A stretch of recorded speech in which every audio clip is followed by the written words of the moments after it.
नमस्कार दर्शकों, हमारे कार्यक्रम किस्मत सवारी में आपका स्वागत है। मैं हूं कंचन और हमारे साथ स्टूडियो में मौजूद है भारत के सुप्रसिद्ध ज्योतिषाचार्य आनंद जी। आनंद जी, आपका बहुत बहुत स्वागत है। नमस्कार कंचन जी, नमस्कार दर्शकों जी। दर्शकों, मैं आपको एक बार फिर से बता दूं, हमारा ये जो कार्यक्रम है वो सिर्फ आपके लिए है, आपकी समस्याओं के समाधान के लिए। आपकी जो भी समस्याएं हो तो बस आप हमें एक छोटा सा काम करिए, आप हमें इस नंबर पे कॉल करिए जो नंबर हमारी टीवी स्क्रीन पे फ्लैश हो रहा है। इस नंबर पे आप हमें कॉल कर सकते हैं और आनंद जी से अपनी समस्याओं का समाधान जान सकते हैं।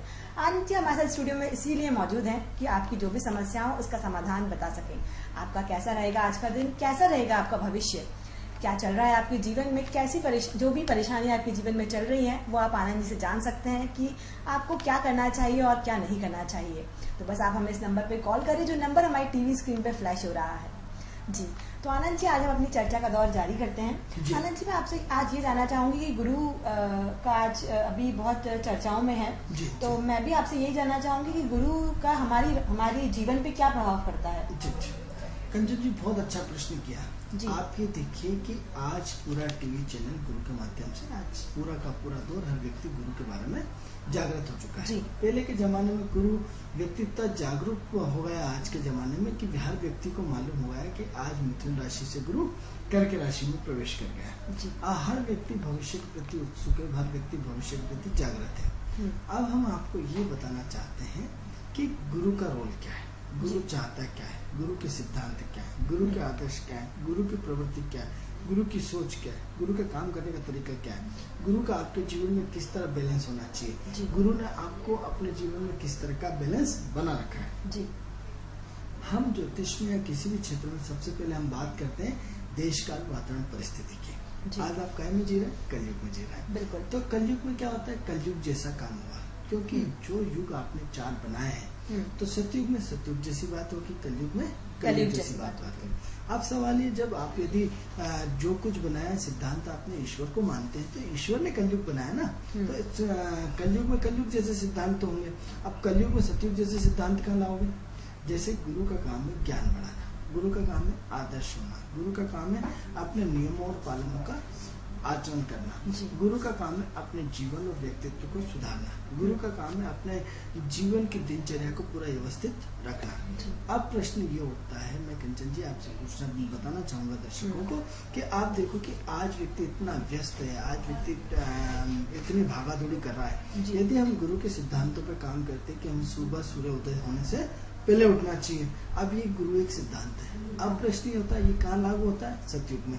अब आज यदि आप कलयुग में गुरु के सिद्धांतों को यदि आप लागू करते हैं तो आज इतना कंपटीशन का दौर है कि एक व्यक्ति की शिफ्ट नाइट भी होती है। आप मानते हैं इस चीज को कि कई लोगों को पूरा रात भर काम करना पड़ता है। अब जो व्यक्ति रात भर अपनी दिनचर्या को घुमाएगा वो सुबह कैसे उठेगा। बिल्कुल, क्योंकि गुरु का एक अपना एक सिद्धांत है। गुरु एक सतयुग में इन सब चीजों पे लागू होता था कि 6 बजे उठना चाहिए, प्रातः काल में उठना चाहिए। आज कंपटीशन के दौर में आपकी शिफ्ट बदल गई कि हर 8-8 घंटे में, मतलब हर 1 महीने के बाद दिन की होगी, फिर रात की होगी, फिर शाम की होगी। इस तरह से पूरा मतलब सुबह 7 से 3, 3 से 12 और 12 से 7 इस तरह की शिफ्टें चलती हैं। तो अब ऐसी कंडीशन में 8-8 घंटे, 8 दूनी 16, 8 से 24 घंटे की शिफ्ट में आपकी यदि नाइट की शिफ्ट लगती तो आप कैसे उठोगे। तो गुरु के सिद्धांत तो आपके जीवन में लागू नहीं हो रहा। आप यदि जूते चप्पल लेने जाएं, आप कपड़े लेने जाएं, किसी भी कीमत को लेने जाएं, और यदि आपने किसी को 300 के 320 रुपए बता दिया, बोलेगा 200 रुपए में देना हो तो दो, नहीं तो मैं जा रहा हूँ।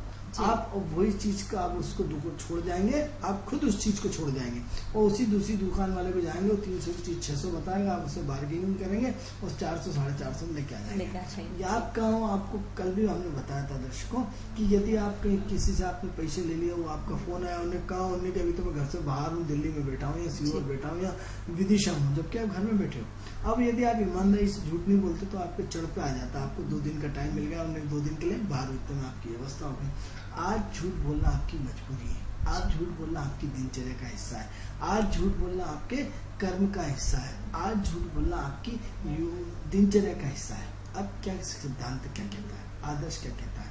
आदर्श और सिद्धांत ये कहता है कि आज जो आपने सतयुग में जो आपको कंदराओं में, गुफाओं में जो तो आपको तप करना पड़ता था, जो आपको तपस्या करनी पड़ती थी, आज वो तपस्या सिर्फ अपने आप को बचाने के लिए कर लीजिए। आपकी करोड़ों वर्ष की तपस्या आपको घर बैठे मिल रही है। क्या मिल रहा है, आपके जो इर्द गिर्द वातावरण है, आपके पास फ्रॉड लोग भी आएंगे, आपके पास गलत लोग भी आएंगे, आपके चरित्र का पतन होने का प्रयास होगा, आपके व्यक्तित्व में बहुत सारी नेगेटिविटी आएगी। सिर्फ आप अपने आप को सिद्धांत से जुड़े रहिए। आप दारू वाले के साथ दारू पीने दीजिए, आप उसके साथ बैठिए, कोई बैठने में मना थोड़ी करता है, लेकिन आप उस संगति को अपने जीवन पे लागू मत करिए। लेकिन दारू से नफरत मत करिए, दारू से नफरत करना गुनाह है, क्योंकि सुरा वर्षों आदि अनादि अंत से चली आ रही। आप ये देखो कि आज की आप दारू आज की तो बनाई हुई चीज नहीं, गुरु के विरोधी चीज है। अब आज क्या है, दारू का चलन एक समाज के दिनचर्या का हिस्सा हुआ है। आज बड़े बड़ी परंपराएं हो गई, शादी और पार्टियों में तो खुलेआम बच्चों के साथ सबके साथ सेव की जाती है। तो क्या होता है कि जितने बड़े लेवल पे परिवार होता जा रहा है, तो उसमें डांस और शादी के उसमें बियरों बाटलों चलन की प्रक्रिया हो गई, एक जीवन जीने का हिस्सा हो गई, एक नॉर्मल संस्कृति हो गई। अब क्या हो रहा है कि एक छोटे लेवल पे थोड़ी सी आज चीज समझ में हमें नहीं आती, लेकिन बड़े लेवल पे दारू एक दिनचर्या का हिस्सा हो गई। वहाँ लोग उसको गलत ही नहीं मान रहे, उसको बिल्कुल एक अपनी दिनचर्या का हिस्सा मान रहे हैं। तो अब क्या हो रहा है, धन आता जा रहा है, सोच बदलती जा रही है, हम क्या कर रहे हैं, गुरु से दूर होते जा रहे हैं। अब ऐसी कंडीशन में यदि आप दारू वाले के साथ उठने बैठने की मना नहीं है, क्योंकि आपकी हो सकता है डीलिंग ही दारू वाले से, आपके कर्म क्षेत्र का काम करने ही तरीका, उससे करोड़ों रुपए का टर्नओवर, आपका व्यापार, आपकी ठेकेदारी, आपका सब कुछ उससे हो, तो आपकी मजबूरी उससे संपर्क रखना। तो आप दारू वाले से नफरत मत कीजिए, लेकिन दारू को अपने जीवन में लागू मत करिए, ये सिद्धांत है। तो आप आज यदि तपना चाहते हैं, आज आप मेहनत करना चाहते हैं, तो आपको कहीं राम राम नहीं जपना है, आपको कहीं कनराव में नहीं जाना है, आपको जंगलों में नहीं जाना है, आपको गुफाओं में नहीं जाना है। सिर्फ आज अपने आप को बचा करके अपने रूटीन दिनचर्या को अच्छे से अच्छे ढंग से अपने फर्ज के प्रति ईमानदार रहिए। ये गुरु का सबसे बड़ा प्रभाव है, क्योंकि ये इस कलयुग में आपने यदि अपने आप को सुरक्षित रख लिया, अपने परिवार को सुरक्षित रख लिया, अपने फर्ज और जिम्मेदारी को सुरक्षित रख लिया, यानी आपने अपने गुरु को ठीक कर लिया। अब सवाल हो रहा है कि कल ही हमने आपको बताया था कि आज देखो कि पहले भागवत कितनी होती थी, आज धर्म कर्म, अब पहले इतना धर्म कर्म नहीं होता था। आज ईश्वर ने आपको क्या करा, आज ईश्वर ने आज चैनलों के माध्यम से आप दिन भर आपके लिए भगवान की व्यवस्था कर रखी है। संस्कार और आस्था जैसे चैनलों पे तो दिन भर भगवान राम के, शंकर के, कृष्ण के, गीता के हर उपदेश आपको घर बैठे सुनने को मिल रहा है। पहले आदमी उपदेश सुनने को तरस जाता था, उसके पास कोई साधन नहीं होता था। आज ईश्वर की कृपा आप पे इतनी बरस रही है कि आप रामायण का जो इतनी बड़ी रामायण आप पढ़ नहीं सकते, उसका पूरा मूल्यांकन फिल्मांकन हुआ, आप घर बैठे उसको टीवी सीरियल के माध्यम से देख सकते हैं। पूरी महाभारत को आप सुन नहीं सकते, पढ़ नहीं सकते थे, आज महाभारत को आप टीवी में देख करके आप पूरा का पूरा अपने जीवन को बदल सकते हैं। आप शिव पुराण का, हनुमान जी का चरित्र का वर्णन नहीं सुन सकते थे, आज टीवी के माध्यम से आप हनुमान जी के पूरा चरित्र का वर्णन सुन सकते थे, आप सुंदरकांड कर सकते हैं, आप कुछ भी कर सकते हो। यानी आपके लिए भगवान ने कितनी चीजें आपको घर बैठे उपलब्ध कराई है। और कुछ नहीं तो आपको मोबाइल में रिकॉर्डिंग में आप अपने दिन भर ओम नमः शिवाय, ओम महामृत्युंजय मंत्र करो, कुछ भी करो, ओम गणेशाय नमः करो, या जो भी दुर्लभ मंत्र है या दुर्गा सप्तशती का पाठ है, वो सब आपको क्या मिल रहा है, घर बैठे मिल रहा है, मोबाइल के माध्यम से, टीवी के माध्यम से। यानी आप अपने आप को गौर करें कि जो भी इस कलयुग में जिस व्यक्ति का जन्म हुआ है वो साधारण व्यक्तित्व का व्यक्ति नहीं है, क्योंकि जितने भी सरल सहज और बहुत जो निष्कपट थे उनको कहाँ भेजा, उनको सतयुग में, भैया तुम सतयुग का लाए हो, यहाँ कोई दिक्कत नहीं है। लेकिन कलयुग में सब पवित्र आत्माओं को भेजा है। क्यों भेजा पवित्र आत्माओं को? मित्रों, बहुत महत्वपूर्ण बात समझा रहा हूँ, क्योंकि यहाँ आप देखिए दिन भर प्रदूषण है, सुबह से लेकर वाइब्रेशन से, सुबह से लेकर व्यक्ति के पास तनाव है, सुबह से लेकर व्यक्ति अपने जीवन में संघर्ष में लगा रहता है, दिन भर तनाव रहता है, उसके बाद भी आप इतना संघर्ष करने के बाद भी हर समय खुश रहता है, हर समय प्रसन्न रहता है। क्या सतयुग में ऐसी सुविधाएं थी? सतयुग में आपको गुरु ने क्या दिया? आप एक आराम से पड़े रहते थे छोटे से जीवन की तरह। आज आपको भगवान की तरह हर तरह से लेस है। आप लेस, आपके पास बंदूक की सुविधा सरकार ने दे रखी है, आपके पास फायर कर सकते हो, आप शादियों में, आज तो आम बात हो गई पिस्तौल चलाना, यानी आपको मोबाइल पे एक दूसरे को देख सकते हो, आप पूरी ज्ञान को अर्जित करने की पूरी व्यवस्था आप घर पे कर सकते हो। आप घर बैठे टिकट कर सकते हो, रेल की टॉप से उसमें घूम सकते हो, एरोप्लेन में घूम सकते हो, आप दुनिया भर के भोग सकते हो। क्या सतयुग में आपने भोगे? नहीं भोगे। आज कलयुग में क्या है, उन सब पवित्र आत्माओं को भेजा गया है। किन पवित्र आत्माओं को जिनके पूर्व जन्म के संस्कार इतने पवित्र रहे हैं, इतने पवित्र रहे हैं कि आज मेट्रो जैसी चीज आपके पास उपलब्ध है, आज जंबो जैसे विमान उपलब्ध है जो कम समय में आपको कहाँ से कहाँ पहुँचा देता है। तो ऐसे आपने क्या क्या क्या आपने हासिल इंटरनेट के माध्यम से आपने पूरी अपनी दिनचर्या को बदल लिया, अपनी संस्कृति को बदल लिया, अपने धर्म को बदल लिया, अपनी सोच को बदल लिया, अपनी विचारधारा को बदल लिया। आपको जितने ज्ञान की जरूरत है आपको विदिन सेकंड में बटन दबाने के बाद उपलब्ध है। आप ये बताओ कि पहले कलयुग में था कि अपना लैपटॉप खोलो और किससे पूछना जाना पड़ता था कि बताओ यार भगवान बुद्ध कौन थे। आज तो बटन दबाओ, भगवान बुद्ध की पूरी खानदान की पूरी लिस्ट आ जाती है और पूरी A to Z वर्णन आ जाता है अब किसी भी के बारे में। तो ये आपको गुरु दे रहा है। गुरु क्या दे रहा है? ज्ञान दे रहा है। किसके माध्यम से? स्वरूप बदल गया इंटरनेट के माध्यम से।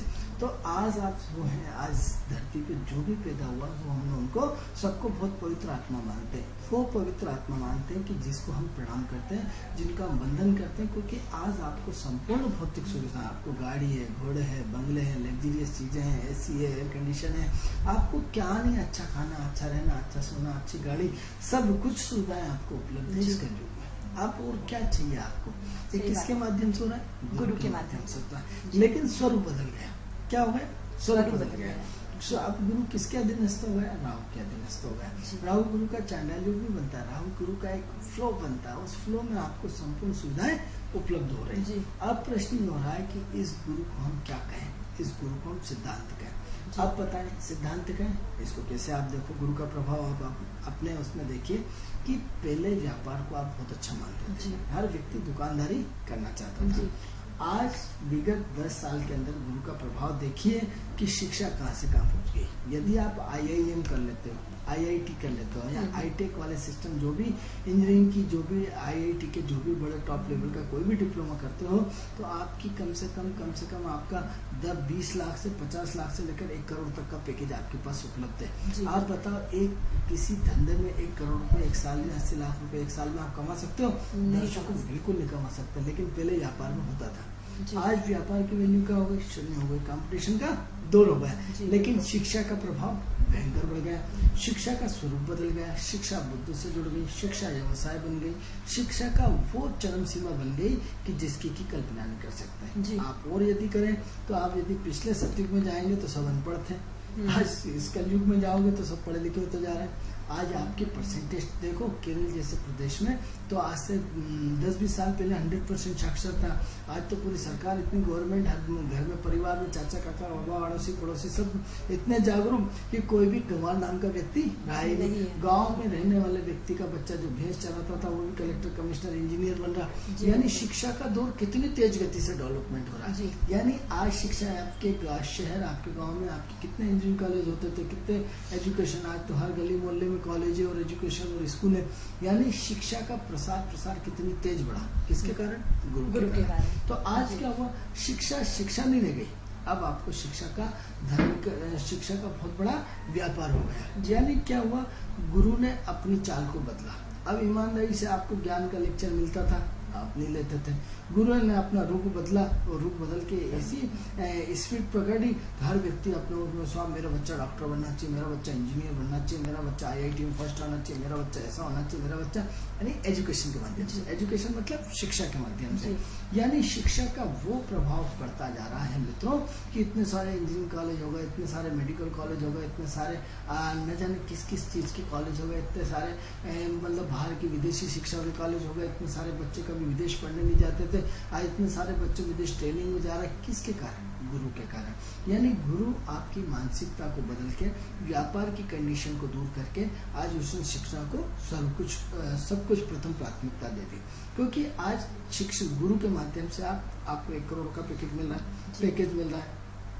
इतना बड़ा पैकेज मिल रहा है कि आपकी छोटी सी उम्र में आप फिर ये देखो कि एक बच्चा 12वीं पास करके जैसे IIT की IIM की परीक्षा देता है, 3 साल का डिप्लोमा करता है और उसकी तुरंत नौकरी लगती है और 22-25 साल की उम्र में तो वो शानदार पैकेज करना लगता है। गुरु बच्चा है, गुरु छोटी उम्र का है। तो आप देखिए कि 25 साल का बच्चा एक टॉप लेवल की पूरा विदेश घूम लेता है, सारे भोग लेता है, एरोप्लेन में घूम लेता है, लाखों करोड़ों रुपए कमा लेता है। क्या आज से 20 साल पहले कभी ऐसा होता था? आदमी 40 40-50 साल की तक हो जाता था तो भी अपना भविष्य अधर में लटका रहता था। आज एक 25 साल का बच्चा जो इतना टॉप लेवल पे जा रहा है, आज देखो कि हर क्षेत्र में युवा विकसित हो रहा है, हर क्षेत्र में युवा आगे आ रहा है। आज हम आपके सामने टीवी स्क्रीन पे हैं तो क्या है, आज युवा आपके सामने है। तो छोटी उम्र के बच्चे, छोटी उम्र का प्रभाव, छोटी उम्र में आपको कहाँ से कहाँ आपको ज्ञान प्रदान किया जा रहा है, कहाँ से क्या किया जा रहा है। इसका एग्जाम्पल और देखें कि पहले आपको सुलभ योग, शिक्षा, ज्ञान आप क्या करते थे, आपको सुलभ मात्रा में मिलता था तो आप उसकी वैल्यू नहीं करते थे। तो आज क्या हुआ, बाबा रामदेव क्या योग सीखने जाओ तो टिकट लगता है, आप शिवानंद शिव योग में जाओ तो आपको 13,584 रुपये का टिकट लेना पड़ा, तब आपको योग सीखना पड़ी। तो पहले आपके लिए योग, ज्ञान, आध्यात्म जब निःशुल्क मिलता था तो आप उसकी वैल्यू नहीं करते थे। आज आपको वही ज्ञान पैसे के माध्यम से दिया जा रहा है तो आज आपकी उसकी वैल्यू भी कर रहे हैं, आज सीखने भी जा रहे हैं। आज शिवानंद शिव योग का एक बहुत बड़ा कैंप आध्यात्म लगा था, लोग पूरे हिंदुस्तान से आए थे, उन्होंने बाकायदा सारे पैसे जमा करके और उन्होंने 4 दिन अपना घर, अपना परिवार, अपने बच्चे, अपने सब कुछ छोड़ा और पैसे जमा करके अपने योग को आनंद में सीखा और सीख करके अपने जीवन को सफल बनाया। इतना अच्छा योग कि उसकी हम जितनी तारीफ करें उतना कम है। लेकिन यही आज से 10 साल पहले आपको ये सारी चीजें फ्री में मिलती थी तो आपको वैल्यू नहीं होती थी। आज वही योग बाबा रामदेव उन्हीं के आगे बैठने की, इतनी सीट बीच में बैठने की, तो आज आप उसकी वैल्यू कर रहे हो, उसकी वैल्यू को उसको आप भीड़ लग रही, लोग लाइन लग रहे हैं कि यार एक टिकट हमारा बड़ी मुश्किल से मिल जाए। यानी क्या हो रहा है, गुरु ज्ञान, गुरु आध्यात्म, गुरु शिक्षा, गुरु योग, गुरु को गुरु से मिलने के, गुरु को आत्मा से परमात्मा मिलने के लिए जो आध्यात्मिक क्रिया, किसके थ्रू, पैसे के थ्रू। जब आपको वो व्यवस्था निःशुल्क थी तो आपको मजाक लगती थी, अरे सब बकवास है, ढोंग है, फलाना है। और नहीं तो आप ये देखिए कि आपके पीपल्स उसमें एक कैंप लगा 14 से 28 तक, कितने महाविद्वान लोग आए, यानी उस लेवल की पवित्र आत्माओं ने अपना उसमें भागीदारी बनाई और भागीदारी बना करके अपने आप को तप करके 4 दिन इतना बड़ा तप करके अपने जीवन को 21 लेवल पे ले गए। यानी आध्यात्म में ईश्वर का मिलन, ईश्वर से मिलन, आत्मा का ईश्वर से मिलन, आत्मा का परमात्मा से मिलन, या अपने पूर्व जन्मों को पापों का क्षय करना और पुण्यों को जागृत करना, ये भी क्रिया गुरु की। आप देखो कि पहले का व्यक्ति को बोलो कि साथ आध्यात्म कर लो, योग कर लो, नहीं करेगा।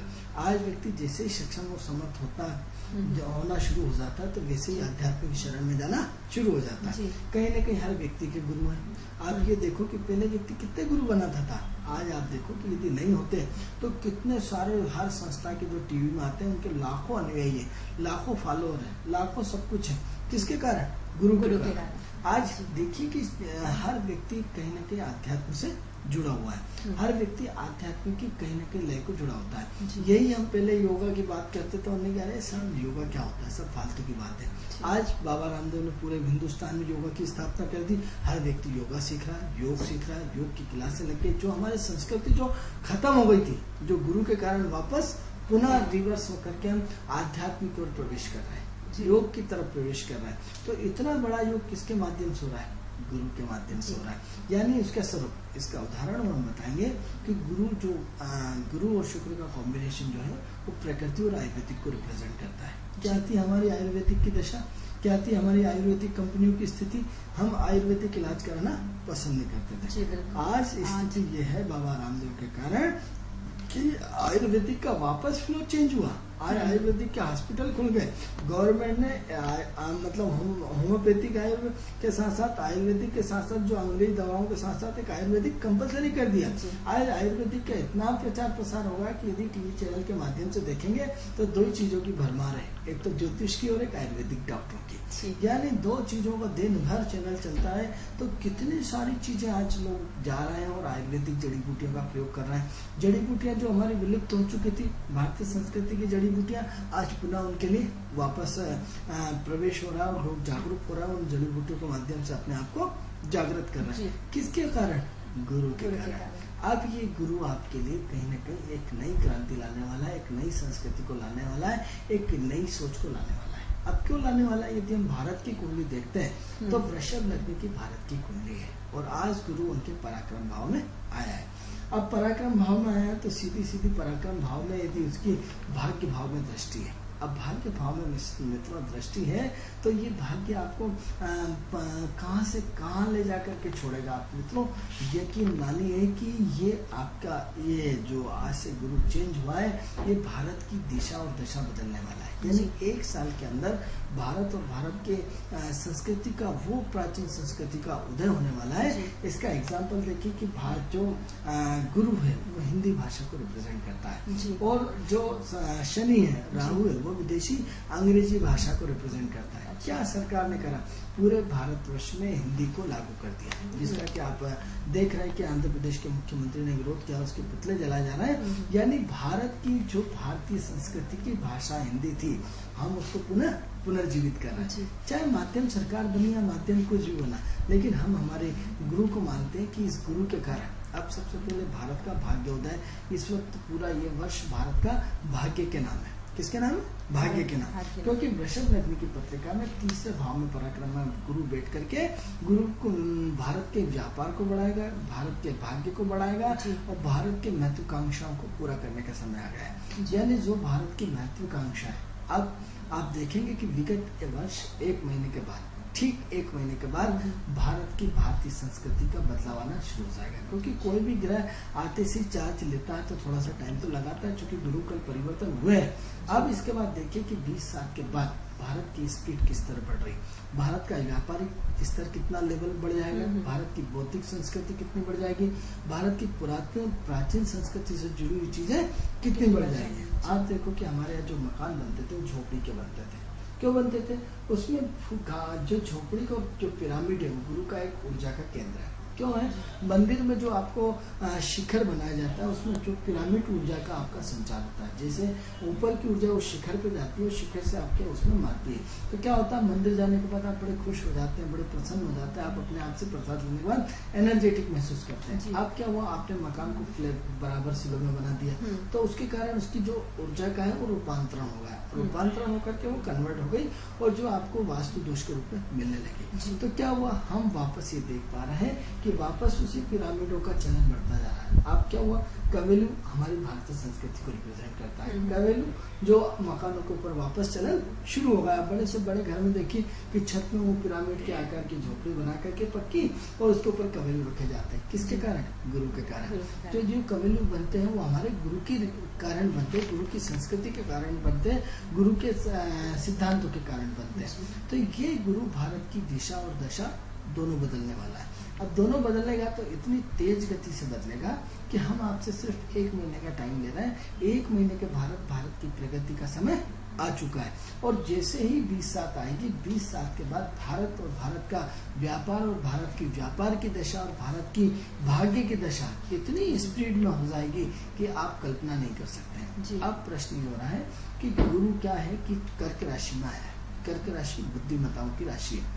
अब प्रश्न ये उठता है कि गुरु तो न्यायकारी है, उधर केतु बुद्ध के नक्षत्र में आकर के गुरु क्या कराएगा कि ये जितने भी इनकम टैक्स आपके सेल टैक्स आपके जितने भी वो सब छापे पड़ने की तैयारी है। आप देखेंगे कि 20 मई के बाद सरकार बहुत एक्टिव हो जाएगी और एक्टिव होने के बाद जो काला धन है, जो उसमें ब्लैक मनी हम जिसे बोलते हैं, उसमें पूरा का पूरा अंकुश लगने वाला है। और कहीं ना कहीं जो बड़े लोग अपना टैक्स नहीं भरते हैं तो उसमें कहीं ना कहीं उस टैक्स के पीछे सरकार लगातार, आप ये हमारे यूसीएन राजधानी चैनल के माध्यम से हमको अभी से बता रहे हैं कि आप बिल्कुल अभी से सतर्क हो जाइए।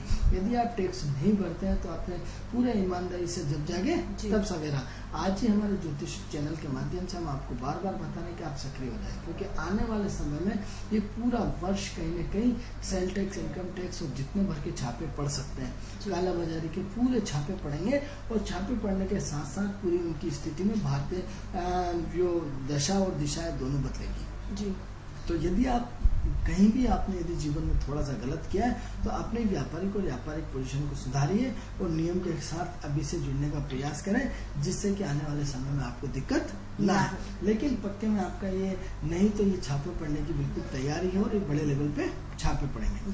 तो अब प्रश्न ये पड़ता है कि गुरु आज हमारी भौतिक सुख सुविधाओं का हिस्सा बन गया। इसका एजुकेशन इसका उदाहरण है, इसका गुरु का हाईटेक होना उदाहरण है। गुरु का पहले इतनी आपका इंजीनियरिंग कॉलेज नहीं होते थे, इतनी सारी चीजें नहीं होती थी। आज गुरु ने आपको घर घर में इंजीनियरिंग कॉलेज करके आपके बच्चे को कहाँ से कहाँ पहुंचा दिया। तो आपकी सुख सुविधाओं में जो इजाफा किया, अब आप कहते हैं साहब वो तो शुक्र ने किया।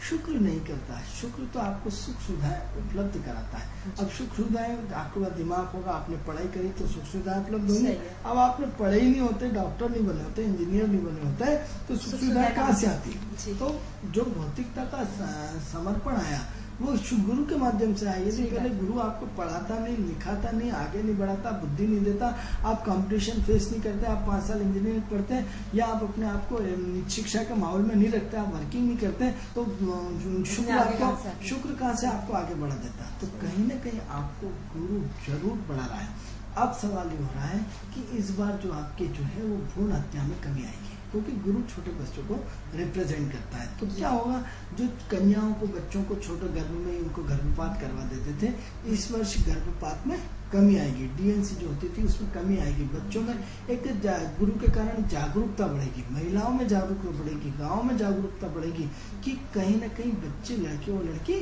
समानांतर होते हैं। इस तरह की सोच को लेकर के जो बच्चे और बच्ची, लड़के और लड़की का हमारे जो कल्चर है कि साहब लड़का होना चाहिए और लड़की नहीं होना चाहिए, तो उस सोच में भी इस वर्ष काफी चेंज होगा, परिवर्तन होगा। उस परिवर्तन की सोच बदलेगी। जैसे एजुकेशन में सोच बदली है, ऐसे के ऐसे आज लड़के और लड़की की सोच में भी डिफरेंस आएगा। इसलिए इस साल कहीं ना कहीं जो लड़कियों का अनुपात है वो कहीं ना कहीं बढ़ेगा। क्यों बढ़ेगा? क्योंकि गुरु की जो है वो कर्क राशि में, गुरु जो है पुरुष ग्रह है, कर्क जो है वो स्त्री ग्रह है। तो क्या करेगा, स्त्री के अनुपात को बैलेंस बनाने की कोशिश करेगा। अब इसमें बैलेंस कहाँ से होगा? इसमें सरकार जागरूक होगी, सरकार अभियान चलाएगी।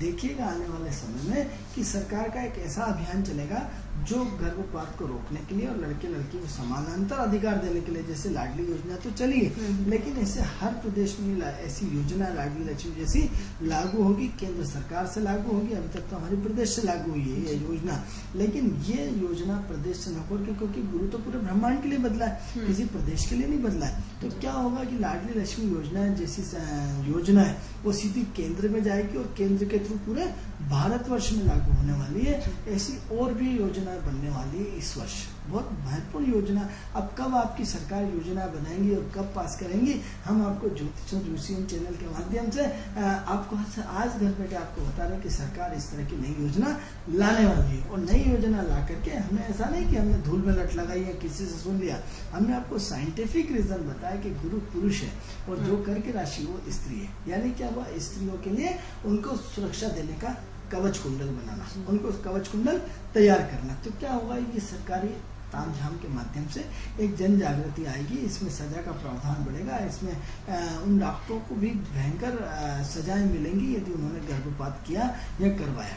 तो ये एक नया जागरूक अभियान भी इस गुरु के माध्यम से बढ़ने वाला है। तो ऐसे गुरु को हम बारंबार प्रणाम करते हैं, क्योंकि गुरु सिर्फ सिद्धांत है, लेकिन सिद्धांत का स्वरूप बदल गया है, आदर्श का स्वरूप बदल गया है। मित्रों, आपको और जानकारी दे दें कि गुरु मोटापे को बढ़ाता है।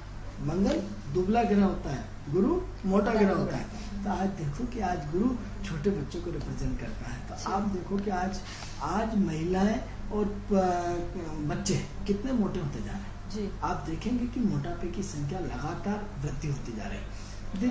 इसमें एक चीज और हम आपको बताने जाएंगे कि ये जैसे पृथ्वी, अब ये पृथ्वी के पूरे ये ग्रह चक्कर लगाते हैं। तो जैसे चक्कर लगाते हैं तो आज गुरु कहीं ना कहीं जब इसकी नजदीकी आता है, नजदीकी जाके फिर वो दूरी पे चला जाता है, फिर वो नजदीकी आता है, फिर वो दूरी पे चला जाता है। जब दूरी पे जाता है तो आम शादियां डिले हो जाती हैं, और जब वो नजदीकी से आता है तो पृथ्वी पे उसका बहुत भयंकर प्रभाव पड़ता है। तो आप ऐसी कंडीशन में जो आप देखो कि गुरु क्या करता है, मोटापे को बढ़ाता है। तो आज देखो महिलाएं कितनी मोटी होती जा रही है, आज बच्चे छोटे छोटे कितने मोटे होते जा रहे हैं। तो ये मोटापा इस वक्त, क्योंकि इसका फिर लॉजिकल हम बताएंगे कि जो जलीय राशि है वो जल तत्व की राशि कर्क राशि, और कर्क राशि पानी आती है, पानी वाला आदमी मोटा होता है, जलीय राशि मोटी होती है, अग्नि तत्व की राशि दुबली होती है। और गुरु उसमें विराजमान होगा तो गुरु को हम ऐसे स्थूल शरीर के रूप में देखते हैं, मोटे शरीर के रूप में देखते हैं। तो इस वर्ष क्या होगा, गुरु का कर्क राशि के साथ आप देखो कि जो डिलीवरी होना है वो आप जो औसतन हम आपको डॉक्टर जो रिसर्च करते हैं साइंटिफिक रीजन से हम उनको अभी से सचेत करना चाहते हैं, अभी से हमारे जीयूसी राजधानी चैनल के माध्यम से बताना चाहते हैं उनको कि अब जो बच्चे डिलीवरी होगी उन बच्चों का औसतन वजन नापिएगा, उन औसतन वजन से उनका वजन ज्यादा निकलेगा। जो बच्चा 600 पाउंड या 500 पाउंड या 700 पाउंड का होता था, ये बच्चा इससे 3 गुना ज्यादा निकलेगा।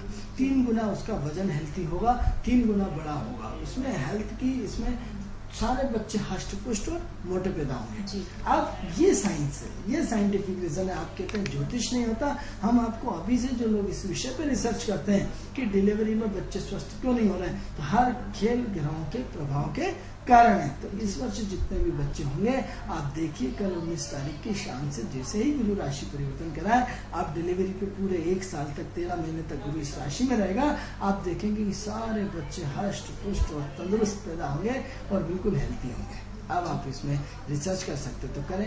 अब आप सरकार योजना लगाओ, सब बच्चे कमजोर पैदा हो रहा है, हम कह रहे हैं इस वर्ष पूरे बच्चे, जब भी मंगल का प्रभाव आता है तो मंगल दुबले पतले बच्चे देता है, और जब भी गुरु का प्रभाव आता है तो गुरु हेल्थी बच्चे पैदा करता है, स्वस्थ बच्चे पैदा करता है, मोटे ताजे बच्चे पैदा करता है, अट्रैक्टिव बच्चे पैदा करता है। इस वर्ष सारे बच्चे आपको देखेंगे, बच्चे जो भी पैदा होंगे वो सब इतने सुंदर होंगे कि आप उनको देखते से गोदी में उठा लेंगे। उनका फैश इतना फुला हुआ होगा कि आप काले पीले लाल पीले नहीं होंगे। इस वर्ष पूरे बच्चे सौंदर्यपूर्ण होंगे, पूरा लग्जरियस होगा, आप देखते से इनमें अट्रैक्शन होगा, उनमें आकर्षण होगा, उनमें खिंचाव होगा।